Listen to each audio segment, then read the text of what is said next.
Bismillahirrahmanirrahim. Assalamualaikum warahmatullahi wabarakatuh. Perkenalkan, nama saya Muhammad Farhan Novel Akbar, jurusan Pengembangan Masyarakat Islam, semester 7 kelas B. Di dalam video kali ini, saya akan sedikit mereview mengenai UTS mata kuliah Manajemen Penanggulangan Bencana. Yang pertama itu mengenai macam-macam bencana. Nah, untuk macam-macam bencana itu sendiri ada 3 macam. Yang pertama itu bencana alam, kemudian yang kedua itu bencana non-alam, dan yang ketiga bencana sosial. Nah, apa itu bencana alam? Yaitu bencana yang diakibatkan oleh peristiwa yang disebabkan oleh alam itu sendiri. Nah, seperti apa? Contohnya seperti gempa bumi, kemudian tsunami, gunung meletus, longsor, banjir, dan lain sebagainya. Kemudian apa itu bencana non-alam? Nah, bencana non-alam itu bencana yang diakibatkan oleh peristiwa non-alam. Nah, berarti berbanding dengan bencana alam tadi. Nah, ya, seperti apa bencana non-alam itu? Seperti gagal teknologi, kemudian gagal modernisasi, kemudian wabah penyakit, begitu, dan lain sebagainya. Kemudian bencana yang ketiga itu bencana sosial. Nah, apa itu bencana sosial? Bencana yang diakibatkan oleh manusia itu sendiri. Nah, seperti konflik antar kelompok, gitu ya. Kemudian konflik antar komunitas yang ada di masyarakat, dan masih banyak contoh-contoh lainnya. Kemudian yang kedua mengenai satu dalil Al-Qur'an, gitu ya, mengenai bencana. Nah, dalam di UTS kali ini saya mengambil surah Al-Mu'minun ayat ke-18 yang berbunyi, A'udzubillahi minasyaitonirrajim, Bismillahirrahmanirrahim. Wa anzalna minas samaa'i ma'an biqadarin fa askannahu fil ard wa inna 'ala dhahabin bihi laqadirun. Shadaqallahul azim. Kemudian untuk tafsirnya saya mengambil Zubdatut Tafsir min Fathil Qadir dari Syekh Dr. Muhammad Sulaiman Al-Ashqar, ya. Beliau salah satu mudarris tafsir di Universitas Islam Madinah. Nah, yang berbunyi begini. Wa anzalna minas samaa'i ma. Nah, dan kami turunkan air dari langit, yakni air hujan, sebab air hujan adalah asas kehidupan bumi dan binatang-binatang yang ada di atasnya. Begitu. Kemudian biqadarin, menurut suatu ukuran, gitu ya, menurut suatu ukuran, yakni dengan perkiraan, yaitu ukuran yang sesuai untuk kebaikan tumbuh-tumbuhan dan buah-buahan. Sebab apabila air hujan terlalu banyak, tentu akan menjadi sebab kebinasaan tumbuh-tumbuhan dan buah-buahan tersebut. Fa'askannahu fil ard, lalu kami jadikan air itu menetap, gitu ya, menetap di bumi. Yang artinya itu agar manusia dapat bisa memanfaatkannya ketika membutuhkan, seperti air yang menetap pada sumber-sumber mata air, air tanah, kemudian sungai-sungai dan lain sebagainya. Wa inna 'ala dhahabin bihi laqadirun, dan sesungguhnya kami benar-benar berkuasa menghilangkannya, yakni sebagaimana mampu untuk menurunkan air itu, gitu ya. Allah mampu menurunkan air itu, maka Allah pun mampu untuk menghilangkannya. Nah, begitu.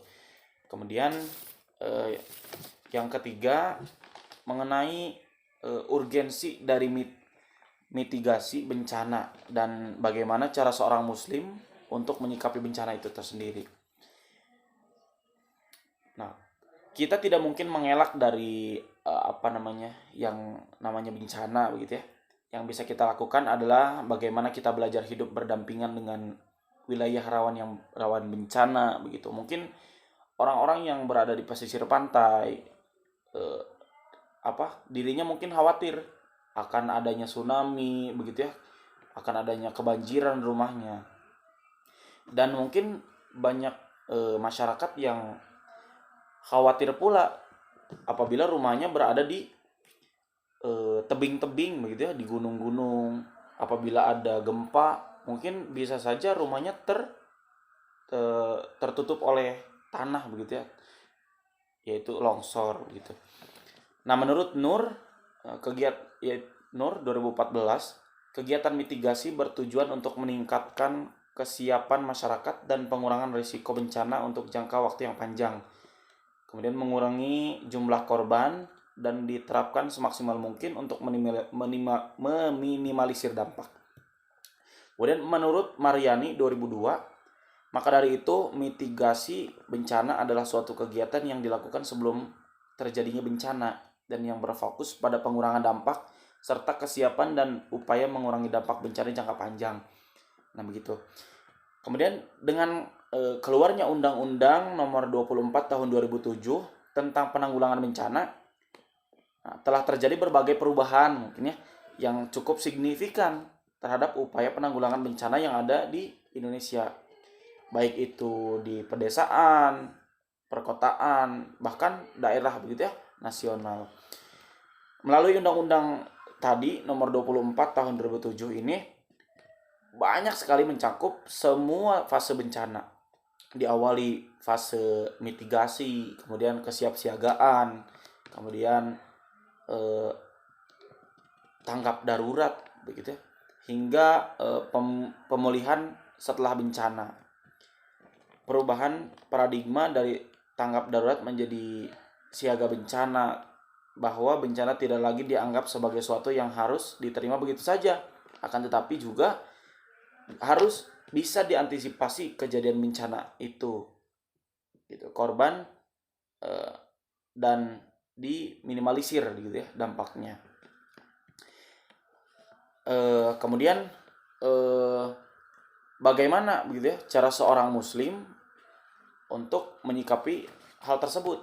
Nah, tentu sebagai manusia beragama, cara seorang muslim menyikapi bencana itu sendiri yaitu meyakini bahwa akan selalu ada hikmah yang bisa direnungkan di balik peristiwa tersebut. Salah satu hikmah itu adalah memberikan kesadaran bahwa kita sebagai manusia banyak sekali perbuatan yang merugikan dan memberikan dampak negatif begitu ya terhadap pelestarian alam. Nah, firman Allah Subhanahu wa taala dalam Al-Qur'an surah Al-Hadid ayat 22 dan 23 yang berbunyi bismillahirrahmanirrahim. Ma asaba min musibatin fil ardi wala fi anfusikum illa fi kitabim min qabli an nabraha. Inna dzalika 'ala Allah yasir. Likaila ta'saw 'ala ma fatakum wa la tafrahu bima atakum wallahu la yuhibbu kulla mukhtalin fakhur. Yang artinya setiap bencana yang menimpa bumi dan yang menimpa dirimu sendiri semuanya telah tertulis dalam kitab yang ada di Lauh Mahfuz sebelum kami mewujudkannya. Sungguh yang demikian itu mudah bagi Allah. Kemudian ayat yang ke-23, agar kamu tidak bersedih hati terhadap apa yang luput dari kamu dan tidak pula terlalu gembira terhadap apa yang diberikannya kepadamu, dan Allah tidak menyukai setiap orang yang sombong dan membanggakan diri. Kemudian nomor 4, pertanyaan nomor keempat,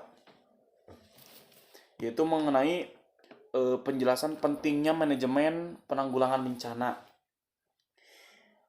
Nah, kalau pandangan saya pribadi itu sangat penting karena tujuan manajemen bencana sendiri itu diantaranya untuk mencegah kemudian mengatasi dampak bencana termasuk manusia, kemudian bangunan hingga harta benda. Jadi tujuannya adalah untuk mencegah kehilangannya semua barang tersebut, gitu ya. Kemudian mengurangi kesengsaraan kehidupan korban hingga pelaksanaan kegiatan rehabilitasi dan rekonstruksi. Nah, dalam konteks pembangunan begitu. Kemudian diperlukannya rencana penanggulangan bencana yang merupakan perencanaan membuat seluruh kebijakan, kemudian strategi dan pilihan tindakan, kemudian tata kelola serta aksi pengurangan risiko bencana pada tiap tahapan setiap siklus penanggulangan bencana. Nah, mungkin itu yang bisa saya sampaikan. Kurang lebihnya saya mohon maaf. Wassalamualaikum warahmatullahi wabarakatuh.